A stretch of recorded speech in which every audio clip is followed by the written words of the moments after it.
আরে বাবা, তোমরা আমার ভিডিও ব্যাকগ্রাউন্ড দেখে অবাক হয়ে যাচ্ছ তো? আরে জানি জানি, আগে দালান কোঠায় ভিডিও বানাতাম আর এখন প্রকৃতির মাঝে। এক্সাম তো শেষ হয়ে গেছে, আর কতদিন পড়ে থাকবো হোস্টেলে? 3 মাস বাড়ির মুখ দেখিনি, তাই বাড়ি না আসলে চলে। তার উপর উল্টো রথ, আর উল্টো রথে আমি বাড়ি আসবো না তাই কখনো হয়?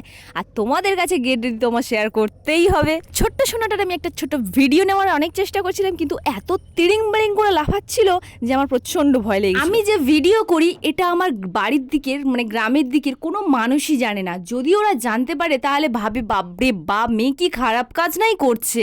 যাই হোক, রিসেন্টলি আমার এক আত্মীয় জানতে পেরে আমাকে তো যেখান সেখান খেপানো শুরু করে দিয়েছে। জানি কথাটা অনেক দূর এগিয়ে যাবে। যাই হোক, কারোর কথা আমি এখনো পাত্তা টাত্তা দিই না। আগে অনেক কিছু ভাবতাম লোকে কি বলবে, এখন না ওইসব কথার কোনো গুরুত্ব নেই আমার কাছে। নিজের ভালো লাগাটা নিজে যখন ইনকাম করে স্বাচ্ছন্দ্যের মতন ঘুরবো না, লোকের তখন জ্বলবে। যাই হোক, আমি ফাইনালি রেডি হয়ে গেলাম। আর দেখতে পাচ্ছি আমাকে কেমন লাগছে অবশ্যই কমেন্ট করে